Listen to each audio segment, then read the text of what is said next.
Nurses का अभाव है, टेक्नीशियन का अभाव है, लैब का अभाव है। नमस्कार, मैं हूं सीमा। आप न्यूज़ नेशन देख रहे हैं। पटना मेडिकल कॉलेज अस्पताल की जीएनएम छात्राएं लगातार सरकार के खिलाफ प्रदर्शन कर रही है। गर्दनी बाग में हफ्तों से प्रदर्शन जारी है और विरोध इस बात को लेकर के है कि पीएमसीएच कैंपस में ही उन्हें हॉस्टल दिया जाए। लेकिन सरकार ने यह फैसला लिया है कि वैशाली के राजा पाकर में उन छात्राओं के लिए हॉस्टल की सुविधा दी जा रही है, जिसको लेकर के विरोध किया जा रहा है। और पटना मेडिकल कॉलेज अस्पताल के प्रांगण में इस बात को लेकर के जब छात्राएं प्रदर्शन कर रही थी, उस दौरान पुलिस ने उन पर लाठीचार्ज की और उसके बाद जो विपक्षी पार्टियां हैं वो सरकार पर हमलावर हो गई।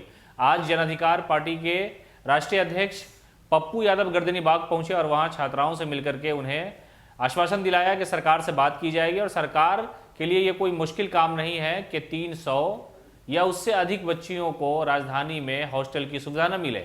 छात्राओं का कहना है कि सरकार हमारे साथ ज्यादती कर रही है। जीएनएम स्टूडेंट फेडरेशन के तहत छात्राएं गर्दनी बाग में प्रदर्शन कर रही हैं। उनका ये कहना है कि नर्सिंग की छात्राओं को पीएमसीएच कैंपस में ही जगह दी जाए, जबकि उन्हें सरकार ने राजा पाकर वैशाली शिफ्ट करने का फैसला लिया है। इसको लेकर के लगातार छात्राओं का प्रदर्शन जारी है। इस मामले को लेकर पप्पू यादव ने कहा कि कितने शर्म की बात है कि सरकार के पास इतनी जगह भी नहीं है पटना में कि 200 या 300 छात्राओं को यहाँ रखा जाए। आखिरकार वैशाली जाना और फिर वैशाली से पीएमसीएच आना कितना मुश्किल काम हो सकता है। सरकार को इस पर गौर करना चाहिए। बेटी बचाओ बेटी पढ़ाओ की बात करने वाले या मुख्यमंत्री नीतीश कुमार ने हमेशा कहा है कि महिलाओं का सम्मान, उनके लिए जो ज़रूरी सहूलतें हैं, जो सुविधाएं वो सरकार प्रदान करती है। लेकिन जीएनएम की जो छात्राएं हैं उनके खिलाफ ऐसा फैसला दिया गया कि जैसे लगता है कि पटना मेडिकल कॉलेज अस्पताल या सरकार को उनकी फिक्र नहीं है। अगर भविष्य की चिंता होती तो वैशाली उनका हॉस्टल शिफ्ट नहीं किया जाता, बल्कि पटना मेडिकल कॉलेज के पास इतनी ज़मीन है, इतनी सारी जगह है, या अगर नहीं भी है तो सरकार दूसरी सुविधाएं राजधानी में ही दे सकती है। दूसरी जगह पर उनके लिए उन्हें रखा जा सकता है ताकि वो पटना मेडिकल कॉलेज अस्पताल वक्त पर पहुंच सके।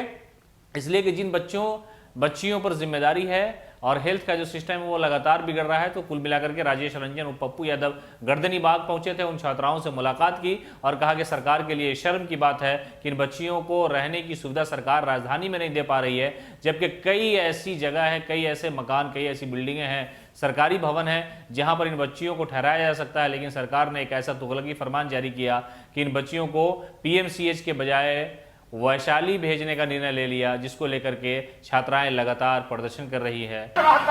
मेडिकल काउंसिल ऑफ इंडिया के तहत कोई अस्पताल नहीं चलता है। सरकारी अस्पताल वैसे ही सिर्फ कर्मचारी और सफाई कर्मचारी और कुछ सिस्टर के द्वारा ही संचालित ढंग से चलता है। डॉक्टर तो अपना प्राइवेट नर्सिंग सब कुछ खोले हुआ है। तो आप बच्ची को ट्रेन करके आप उन्हीं से काम लेंगे ना, जिनसे काम लेंगे उन्हें ही आप डराएंगे, उन्हें ही आप लाठी चार्ज करेंगे और उन्हें ही आप उनके जीवन को असुरक्षित रखेंगे। तो फिर वो काम जिस ऊर्जा के साथ वो कर सकती है वो नहीं कर पाएगी। तो मेरा डिमांड है कि जो हमारी बेटियां अपनी डिमांड रखा है उस पर पुनर्विचार करना चाहिए। स्वास्थ्य मंत्री जी से मैंने हाथ जोड़ के आग्रह किया है।